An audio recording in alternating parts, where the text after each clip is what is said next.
the skin. What we have seen so far, it's corporations and governments collecting data about where we go, who we meet, what movies we watch. The next phase is the surveillance going under our skin. We now see mass surveillance systems established even in democratic countries, which previously rejected them. And we also see a change in the nature of surveillance. Previously, surveillance was mainly above the skin. Now it's going under the skin. Embedded in his hand is a microchip that serves as his keys, his ID, and his wallet. Governments want to know not just where we go or who we meet. Above all, they want to know what is happening under our skin. What's our body temperature? What's our blood pressure? What is our medical condition? In a matter of seconds, the chip is inserted. The transformation is complete. When scanned, all of a person's information about their vaccination status is shown on a reader or phone. Now humans are developing even bigger powers than ever before. We are really acquiring divine powers of creation and destruction. We are really upgrading humans into gods. We are acquiring, for instance, the power to re-engineer life.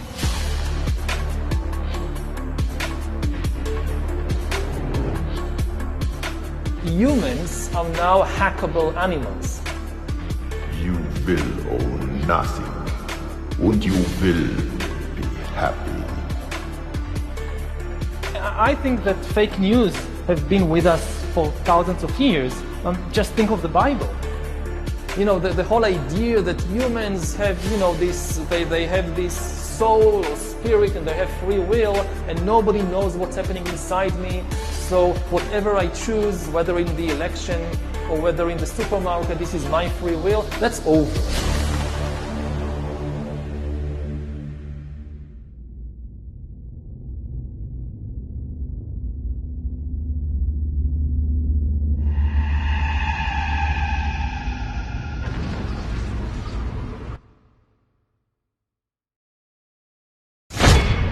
The COVID-19 crisis could be a really watershed moment, a moment of significant change in the history of surveillance, because surveillance is being revolutionized, transformed from over-the-skin surveillance to under-the-skin surveillance. Previously, governments were collecting data about what we do, who we meet, where we go, what we watch on television. Now, with this epidemic, they increasingly focus on what's happening inside our body. What's our blood pressure, our body temperature, our heart rate. Now, this can be used, of course, to identify if you're sick and to create a better healthcare system.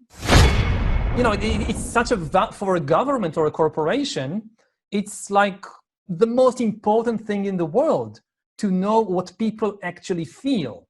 No, tyrants have fantasized about it throughout history, but they could never actually do it. Mm-hmm. You know, in the USSR, Stalin had this, the huge secret police, and later the KGB, following people around all the time, but the KGB couldn't follow every Soviet citizen 24 hours a day.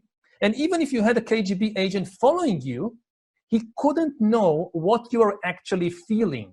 If you heard a speech by Stalin on the radio, you smiled and you clapped your hands. What you actually felt, the KGB didn't know. But the future KGB could know what you actually feel when you hear a speech by the big leader. You can smile and clap your hands, but if your body temperature and blood pressure and heart rate indicate that you're actually angry, you can't hide it from this new biometric secret police. One big choice is, for example, whether to give this power to the security services or to an independent health authority.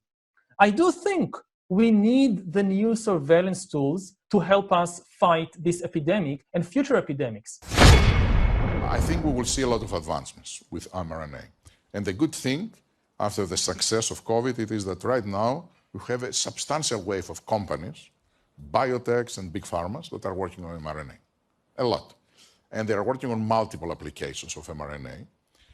So I think the first things that I'm hopeful to see it is other vaccines other than COVID. A flu vaccine with mRNA, a single vaccine with mRNA, other vaccines with mRNA. I think there's going to be a lot of breakthroughs on the medical front, particularly around synthetic mRNA. You can basically do anything with synthetic RNA, DNA. It's like a computer program. So, I think with enough, with effort, that's not too crazy. You could probably stop aging, reverse it if you want. You can basically do it. You can turn someone into a freaking butterfly if you want with the right DNA sequence. Have to solve the wiring problem, and so there are people, like Elon Musk, who are trying to work on closed-loop systems where the read of the brain and the input into the brain all happens within the brain in an implant that then is actually a very small implant that's put just underneath the skull. A good two-way communication system, direct communication system between brains and computers, this is kind of the watershed moment. Once you have a good two-way, nobody has any idea what happens after that. If you have a good two-way communication system directly between brains and computers, it also means you can connect several brains together to create an inter-brain net, because it's the same system, the same communication system. And nobody has any idea what this means for things like identity. Who am I when I can access directly the brain of another person? The word intelligent design immediately brings to mind of many people the creationist idea that all life forms are designed by God. And sometimes people tell me, don't use the word intelligent design. But it is intelligent design, what we are about to see in the world. It's just not the intelligent design of the God of the Bible. It's the intelligent designs of human beings and increasingly of algorithms. And increasingly we'll see in more and more fields this shift in authority from humans to algorithms. With all the current issues on our agenda, we tend to forget that we are in the midst of the fourth industrial revolution, which accelerates global change in much more comprehensive and faster ways than the previous three revolutions. And you see, the difference of this fourth industrial revolution is it doesn't change what you are doing. It changes you. If you take genetic editing, right. Just as an example, it's you who are changed. Yeah, and of course, this has a big impact on your identity. We need to realize that humans are now hackable animals. You can hack them. A good two-way communication system, direct communication system between brains and computers, this is kind of the watershed moment. Once you have a good two-way, nobody has any idea what happens after that. Well, I think maybe in a couple of decades when people look back, the thing they will remember from the COVID crisis is this is the moment when everything went digital. And if this was the moment when everything became monitored, that we agreed to be surveyed all the time, not just in authoritarian regimes, but even in democracies. And maybe most importantly at all, this was the moment when surveillance started going under the skin. I think the big process that's happening right now in the world is hacking human beings, the ability to hack humans, to understand deeply what's happening within you, what makes you go. And for that, the most important data is not what you read and who you meet and what you buy, it's what's happening inside your body.